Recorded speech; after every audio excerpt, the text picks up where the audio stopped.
Okay, time for some more illogic. Last time we went over a week 7 match against Elf Owls and his Newport Noctowls. Please go check out that video first if you've not done so already, as we went over the team builder and battle in which, spoiler alert, the Bouffalant walked away devastated after a crit bug buzz tore through Swampert, turning a likely 1-0 victory into a 4-0 defeat, pushing us down to 5-2 with a plus 13 differential and out of the number 1 seed. This time, we're in the playoffs, and the number 2 seed position still isn't too shabby. We've got a rematch in the quarterfinals, this time against Sazbo's number 7 seeded Boulder Boldores. Timestamps will be in the description. As much as I'd like to say that we won cleanly last time, and it was a 4-0 victory, we were actually pretty close to getting destroyed in a couple different ways. Feeney required specific counterplay from Mantine, that we don't have anymore. Lipard hurt itself in confusion after setting up to stop its reign. We got tons of work from Rocky Helmet on Torn, and almost threw the game away at the end to a rampaging Hawlucha.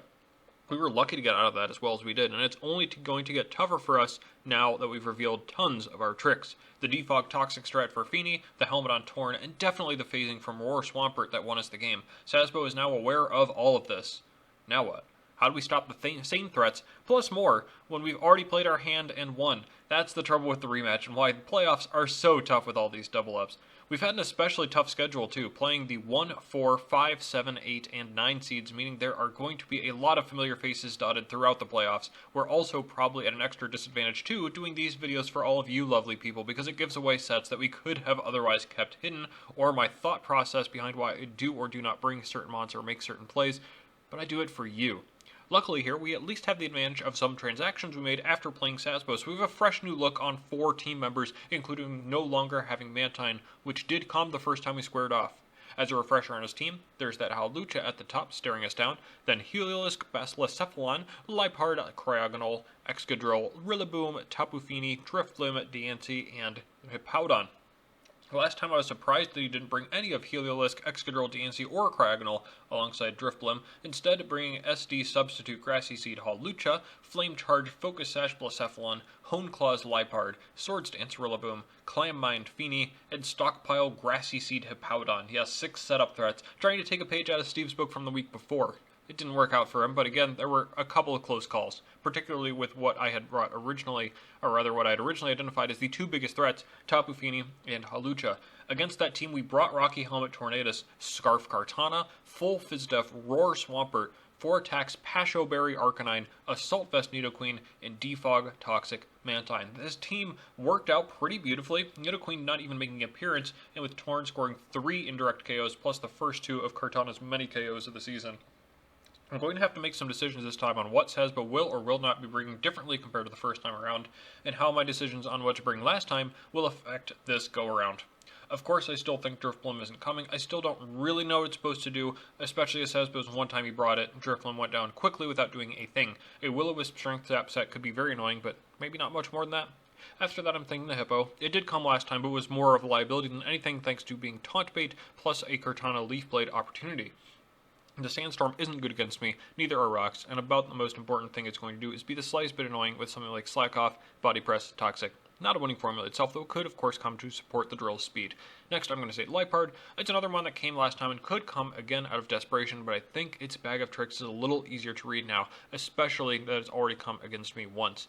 Still being wary of the T-Wave, I'll have to be smart with the cap, but I don't think it's really that big of an issue. Next is Cryogonal. I'm kind of doing this a little out of order actually, and I'll go over that at the end of the team review. Cryo does have a very good freeze dry against my team, OHKOing Swampert pretty easily and hitting so much else too while along my special oriented mods pretty easily, but also is paper thin on the physical side, and like so much else is Kartana bait, so I'm not sure it's the best option.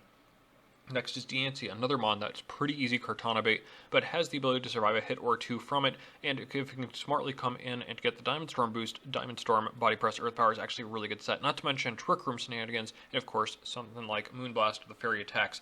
I'm just not convinced it's the best. I've got Rillaboom 6th. We saw this coming last time as an SD mod, which isn't bad at all, but it's an awkward relationship with my team. I've gained a Grass weakness since last time we faced, but gained Rabombi as well, meaning I've got 5 mods that outspeed it and are resistant to Grassy Glide. The Grassy Seed makes a lot of sense, but I'm not convinced. Blacephalon is next. The strength of this mod cannot be overstated, even if I have a couple real nice answers to it, especially if I feel I cannot bring them. I'm limited more so by this combined with the rest of the team, including the top 4 mods either chipping for this or this chipping for them. I need to keep the correct answers to the correct mods alive. Heliolisk is another real awkward piece here, speed tying Kartana and with potential coverage for everything, but also kind of being blasted back by just about everything too. Things like Lantern, Rindo Swampert, or Pasho Nidoqueen stonewall it, but at the same time, it's about the chip game mentioned before with the Blissef. This could be the late game cleaner with Scarf or a breaker mid game that's tough to deal with. Tapu Fini is the last of the special attackers, but this too is weak to Kartana aside from Rindo or Iron Defense set. Both are quite possible, but frankly I haven't seen Sazbo commit to something like that yet. Last time I had to deal with this creatively using Defog and Toxic from Mantine to put the Calm Minder on a timer without bringing in Cart. I want to be more aggressive with bringing in Cart for Revenge KOs this match, so I'm slightly less bullish on the Fini being an enormous problem, though it still is of course for the Rindo, Iron Defense, Scarf, and Calm Mind sets. Excadrill looks like it could be the answer to my team. It boomed through the Wobbuffet with relative ease and now could be looking my direction. Rapid Spin and Sword Stance from this could be the way I lose, especially with Mold Breaker for things like Hydreigon or Bronzong, and otherwise in the sand it could outspeed everything and use that Rapid Spin slot for more coverage. Similarly to the others, I'm mostly worried about this because my Phys-Def answers need to be reserved for still the biggest threat, Hawlucha. I used a helmet to great effect in this last time as well as War Swampert to deal with this. My concerns are this though. What if I'm forced to use Swampert to check the Excadrill first? And what happens if he leaves Hawlucha for the last Mon this time? I'm worried that I've already showed my hand in our first meeting, and that could leave me floundering about for a new answer if I think he's going to be that much more prepared this time around. Okay, I said I was going to talk with you about order. I guess that's only kind of true. I mentioned Hawlucha, Excadrill, Tapu Fini, Heliolisk, Bouffalant, and Rillaboom as his top 6 Mons in a match, but I'm not 100% sold on that. I mentioned last time that Rillaboom looked a little weak, and it really is awkward here. Same with Heliolisk and frankly Tapu Fini a bit. I think at least one of Cryogonal or Diancie sneaks its way in here somehow, but I'm not really sure where. It's just kind of a gut feeling. Well, no matter what my gut says, I once again don't really have the best matchup for Kangaskhan. This is a mon that preys on things like 4 times weaknesses or a poor offensive front to take advantage of, and this team is not lacking for that. It could make it for another Ghost, quote, counter like it did against Dragapult, but I still don't take the fire attacks comfortably from Bouffalant, and Drifblim would burn and strength set me down anyways. Sock struggles mightily too, a result of the nature of his speed tiers and type matchups. I would need a Scarf to outspeed a huge amount of his team, but I don't quite have the power or versatility to do that, especially considering things like Grassy Glide, Sandstorm for Sturdy, Mold Breaker for Sturdy, Prankster, Hawlucha, several mons that don't care about my stab moves. I'm going to pass. Unfortunately, the new Mons train continues where Bombi will still stay behind too, despite the speed gap looking impressive to overcome. The issue is the spinners. Drill should come and Cryo too, and I don't like giving them free spins, especially Drill, plus the inability for me to do too much to things like that Drill, or even the Bouffalant is just tragic, and I can't let those things set up on me even a little bit. The last 2 were very tough cuts. I really don't like doing this, but I'm benching Hydreigon again. Yeah, those speed tiers still kind of suck for it, despite being at base 98 speed and the 4th fastest on my team. There are 5 mons on my opponent's side that outspeed it, including 3 to 4 I'm expecting, not to mention my inability to do anything to Fini, plus the special coverage needed for Diancie. I have to pass again. Really disappointed I can't bring it, but I can't bring 11 mons every week. Finally, my last slot was up for heavy debate. I struggled often about whether to bring a Bronzong or Lantern here as a final Phys-Def check for Hawlucha, and I chose Bronzong. Lantern does do better things against Fini and Heliolisk and Bouffalant, not to mention possible Scald Burns outside of the Misty terrain, but is also immediately very weak to things like Excadrill and those surprise mons at 7 or 8, particularly Cryogonal. With Bronzong, even if there's Mold Breaker, I can at least potentially bluff Levitate or just straight run it to give me the better matchup against ground types. Lantern would also need to dedicate a slot to Thunderbolt for Hawlucha, as Volt Switch not only defeats the purpose of being able to tank a +2 hit, which it doesn't do as comfortably as the 3 mons I am bringing, but may not even 2-hit KO Misty Seed max HP Hawlucha, so unfortunately Lantern will have to wait at home. We've got a mixture of the old and new. Well, frankly, it's mostly the old. I've mostly reprised the roles of 4 of the 6 team members here. The EVs are still the same for Torn, Cart, Swamp, and Arcanine, with minor changes throughout. Taunt was amazing last time for Torn, but I'm not sure I can afford to bring it this time considering how much I need Defog for the trains and hazards. As I mentioned week 3, the onus is on me to remove hazards, as Rapid Spin from him can render that point pretty moot, and his rockers tend to threaten me more than mine do his. Defog with boots can help with that, along with of course the removal of terrain. Kartana is exactly the same as last time. Leaf Blade is spammable, Knockoff is too sometimes, Psycho Cut hits Hawlucha, and Smart Strike is generally spammable. Neutral coverage with a stab boost do also let Oko max defense Diancie. Simple and easy, as is Swampert with the same EV spread as last time except with Ice Beam over Protect. I think it's a little more likely that Hawlucha is the last mon up rather than letting me Roar again, though of course I need to prioritize that possibility again, as Roar is really the best way to deal with the collective boosts, especially without my Hazemon anymore. So Ice Beam can do to about half 2 Grassy Seed Hawlucha, so that whenever I do still save this for the end, if that is the last mon, I can still 2-hit KO it, ideally, unless it's Drain Punch. It's not the worst. It can even hit something like Hippo harder than Flip Turn if I find myself needing to stay in on it too, so that's kind of cool. Finally, Arcanine has foregone the Pasho Berry in favor of Shuka, and the last slot is a Teleport, or rather, instead of Teleport, it is now Will-O-Wisp. I love the coverage and power from the first 3 moves, but I'm a bit worried about the possibility of setup again, particularly from his bulky mons that may try to take advantage of Arcanine. Willow is a cute option for Hippo or Diancie to stop the physical threats in their tracks, making them easier to deal with, whether using Kartana or not, and maybe just get them into range anyways. Shuka helps get that off, as well as potentially stop an Excadrill by using Flare Blitz, with Intimidate factored in against an SD setup. May not come into effect, but I was struggling a bit on those options, and these seemed like something that should come in handy, again showing a little bit more that I was more concerned with the Excadrill and team prep here rather than the Feeny. Next is going to be Nidoqueen. So Nidoqueen last time came with a Quiet Nature and an Assault Vest. We're actually the exact opposite this time. We're Scarf Nidoqueen. Yeah, with a Scarf and a mild nature, we actually outspeed everything but the Hawlucha, and look at the coverage. Earth Power for Heliolisk, Blacephalon, Excadrill, and Diancie, Sludge Wave for Tapu Fini and Rillaboom, Ice Beam for Hawlucha, Drifblim, and Hippowdon, and Super Power for Liepard and Cryogonal. That's everything. Hits super effectively. Some calcs are more relevant than others, though. For example, that mild nature means superpower can actually OHKO Cryogonal rather than having minus attack, but the Hawlucha calcs don't really matter since it would OHKO me at +2 anyways with acrobatics. But he's got a lot of frail mons at that higher speed tier, so plus special attack Nidoqueen looks really good to potentially catch him off guard and snag KO or chunk something into Kartana range as it's done all season long. Finally, you know how much I hate bringing standard Bronzong sets, and I couldn't find a good Bronzong to bring last time, but here we are. The max HP, max defense, Assault Vest Bronzong. Yeah, max HP and defense should help me tank things like Hawlucha real well and hit back with Psychic, and what I anticipate to be the weaker special side, not to mention survive a high horsepower from Excadrill with Heat Proof, and KO back with Body Press, which is also boosted by the investment. I was very impressed by the Heavy Slam calcs too, chunking everything much better than expected, but it was the last move I threw on because I knew I also wanted Steel Roller. Yep, what better way to remove terrain than with a base 130 power stab move? It may have been nice to have coverage like Earthquake or Toxic for things like Hippo, or Stealth Rock to remove sashes or reveal boots, but Steel Roller is very funny, so I'll take it.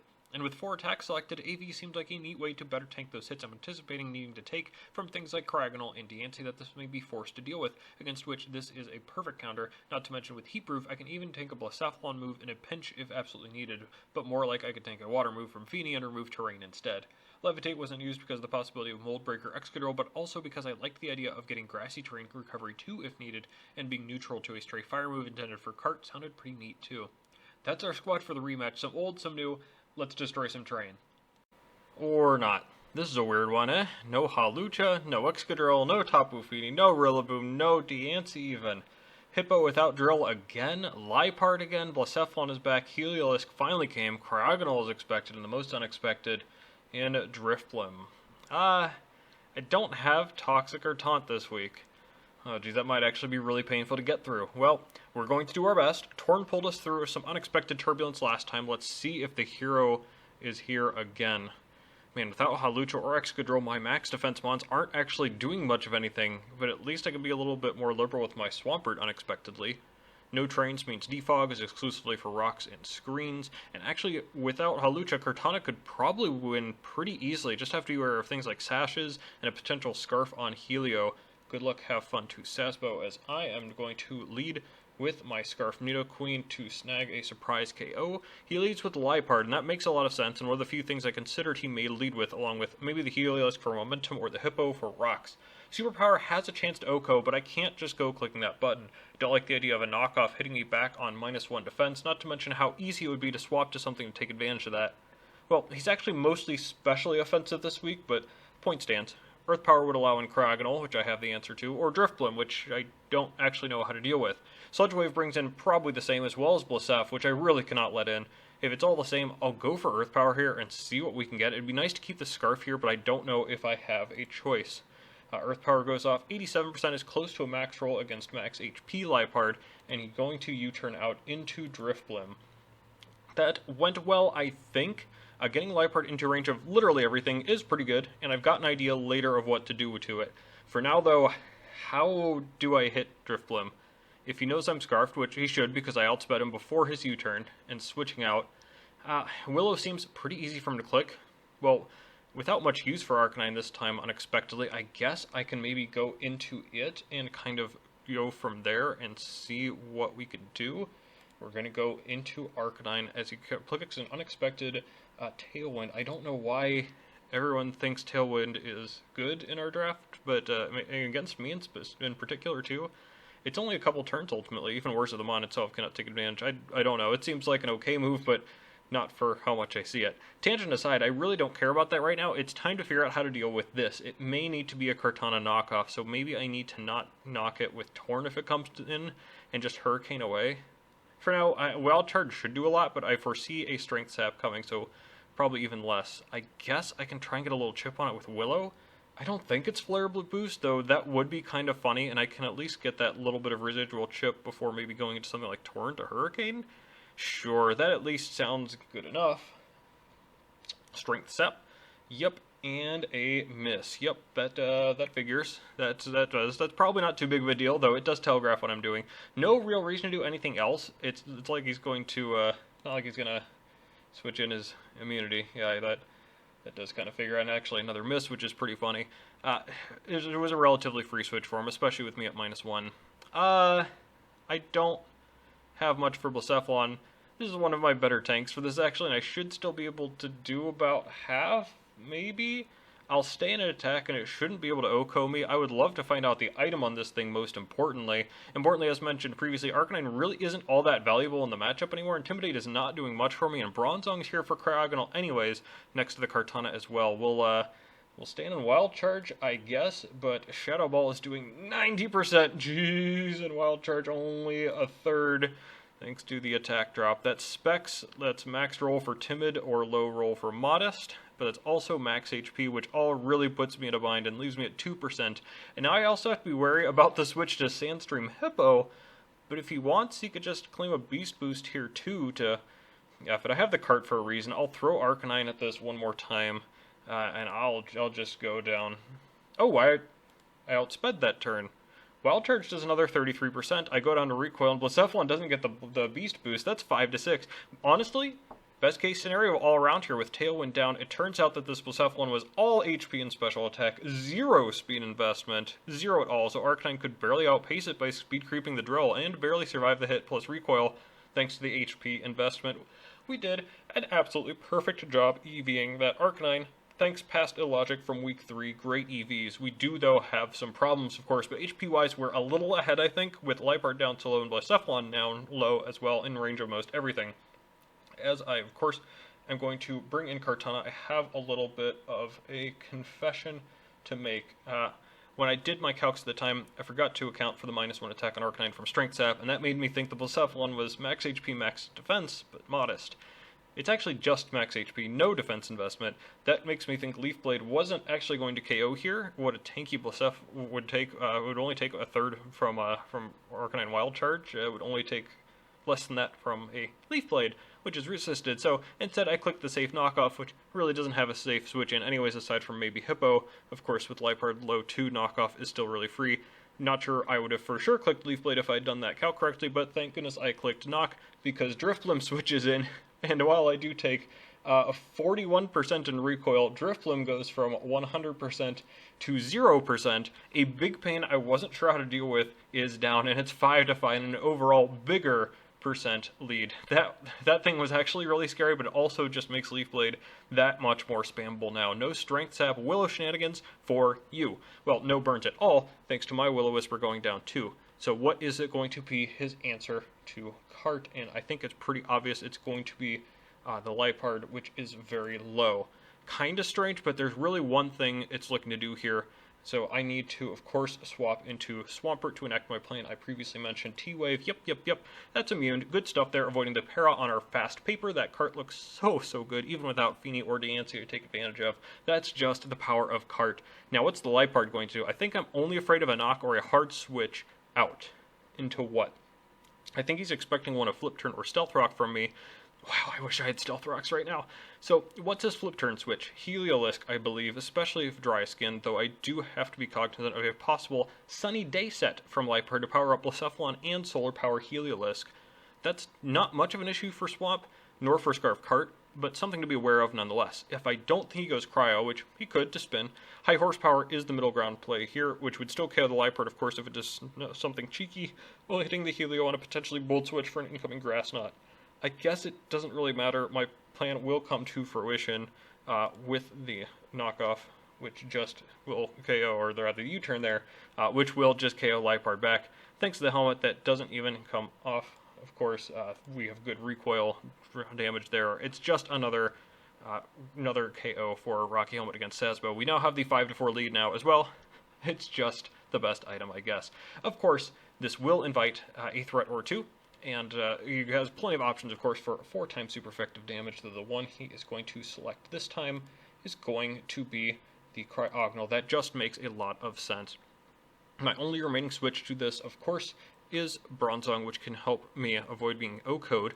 But speaking of O-Code, we actually have a great play here from Sazbo, who's going to double into the Blisef. Great job for catching me off guard there in what was a pretty obvious switch. Bronzong actually looks really good here aside from Blisef. If we can take care of that, and maybe the Hippo, Zong beats Helio and Cryo pretty easily, and I like saving it as a switch in there anyways. Of course, what can man do against such reckless Blisephalon? Imagine if I just flip turned there. Well, frankly, Torn isn't doing much for me right now, and it can survive a hit and then outspeed, so let's just do that, I suppose. We are going to take 85% from a Shadow Ball, expected. I can, of course, Regenerator out, and I can definitely Heat Wave here to cover a switch, but I really only have one option here. I didn't feel good about it at the time, having Knock to be so telegraphed, and that fear is realized, of course, as Hippo switches in, and the tables are turned as Rocky Helmet Recoil will take down Torn 4-4. Tables have turned on my Burb, and I see how few options I actually have for the Hippo at this point. Again, I do not have Toxic on my team like I usually would.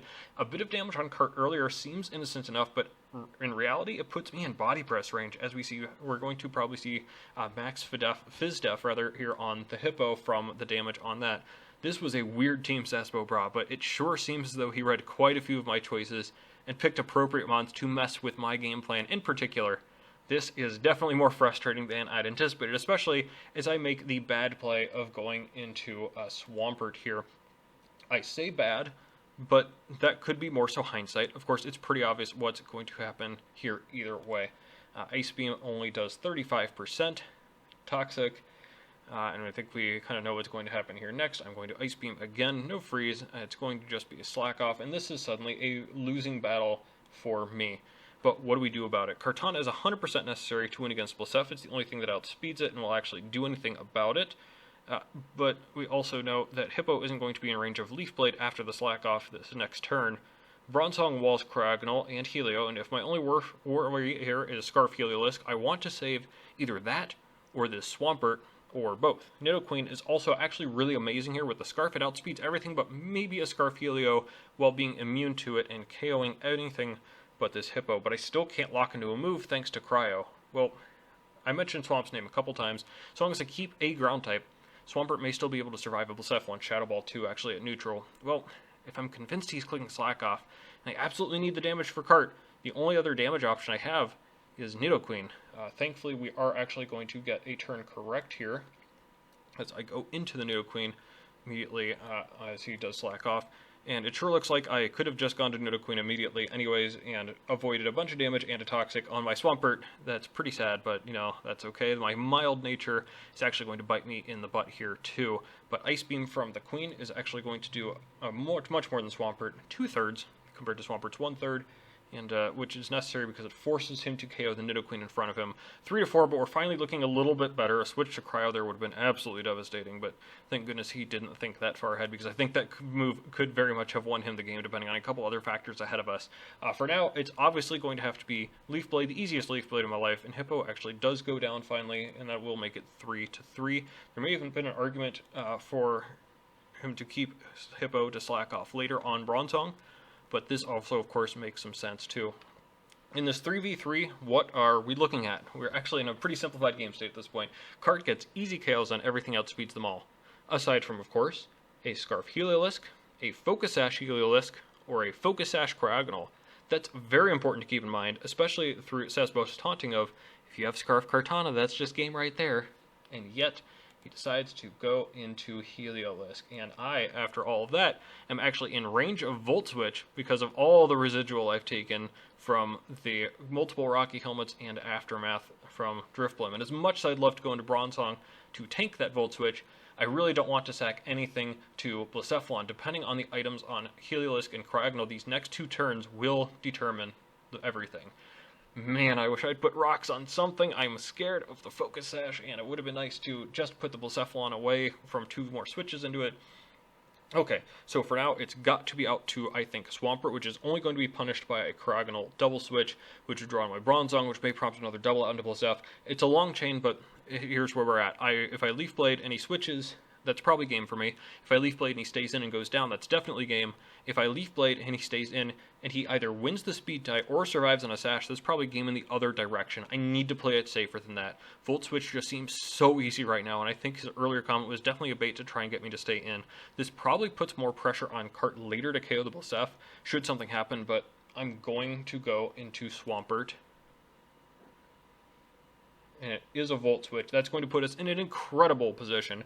I would love to flip turn, but just in case this is something like Sash with Dry Skin, I can't afford that. It's more likely that this is Scarf, and if it isn't, it'll Grass Knot. The threat of flip turn also means he can't go into Blacephalon unless that fail, and with that, I think he's going to go into Cryogonal here to try and sack it to flip turn into Cart, and if that's the case, I need to go Bronzong, and we're actually going to get yet another play correct. We're very close to clinching it at this point, actually, after that 2 great plays in a row. Now we're just going to have to click Heavy Slam and see if we can claim a prize, and the prize is going to be the switch into Blacephalon, and it actually goes down to the resisted move, and we move up to 3-2 and probably grab the game from there. Helio is in. Volt Switch is going to do very little thanks to the vest. Body Press right back. Does not quite KO because he had HP on like everything, and that does let him get over Reflect, but no reason he shouldn't go down. And last, of course, is that Heliolisk, who's basically praying for a super crit in its last 2 turns, but it looks like it's been scarfed all along, and we'll just go down to 1 more Body Press, and then 1 more after that, securing Bronzong's 3rd KO of the endgame in the narrow 3-0 victory for the Bouffalant. GG to Sazbo. Crazy team. Crazy game that could have gone the other way pretty easily if he had taken advantage of a couple of critical turns. We also have to be very excited to have won a playoff match after being knocked out early in Season 10. Let's go through it. Sazbo had, again, some crazy prep trying to catch me off guard, and frankly, it worked overall quite well. That Drifblim could have been a huge issue had I not knocked it, rather on the switch in there, which, again, seemed like a pretty strange play at the time, but I guess makes sense, in that it's trying to get Cart knocked down low enough for Heliolisk to win the speed tie against it. Hippo would also have been worrisome without Taunt or Toxicant, so if anyone wonders why I use moves like that all the time, plus Substitute so much, you know why. But thankfully he agreed to take that damage on Hippo from Nidoqueen before KOing back, letting in Cart for the free Leaf Blade again. I needed that chip, and Swampert being faster than Hippo meant it could get that damage to stick forever. Maybe if Sazbo had recognized that and swapped out of Nidoqueen's Ice Beam, we would be here talking about our mistakes, particularly being unprepared for the walls and doing things like sacking the Arcanine or Torn early, or bringing in Swampert against Hippo. But a W heals all wounds, especially after the brutal Week 7 L. The Hippo getting 2 KOs probably ended up being his MVP. Well, what about us? Not Torn, who did nothing but get sacked to Blacephalon. Looking at his team in Team Preview, maybe really wish I had found a way to get Hydreigon in there somehow instead, but I think this was just safer overall.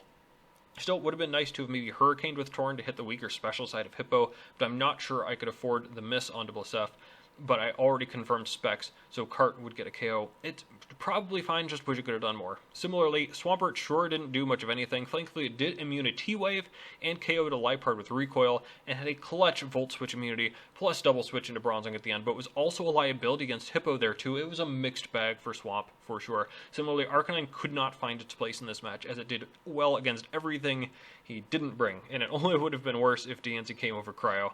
Instead, it missed Will-O-Wisp and brought Blacephalon low, which actually ended up being crucial in getting damage on it for Bronzong, but it really wasn't particularly impactful. Unlike Nidoqueen, who I did have to sack, but also did over 150% in its 2 attacks on Liepard and Hippo, showing its power even without the boost item against 2 low SPDF mons. Well, it did what it needed to, as it usually does. Shame it couldn't add on to the KO count, though, of course.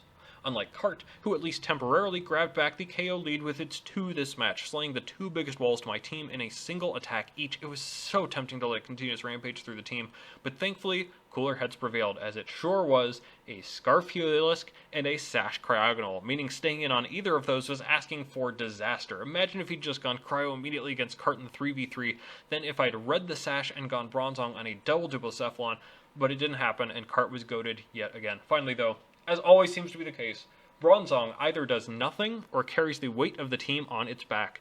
This time, it carried, even if the initial purpose was Steel Roller Terrains and Psychic the Hawlucha, neither of which came.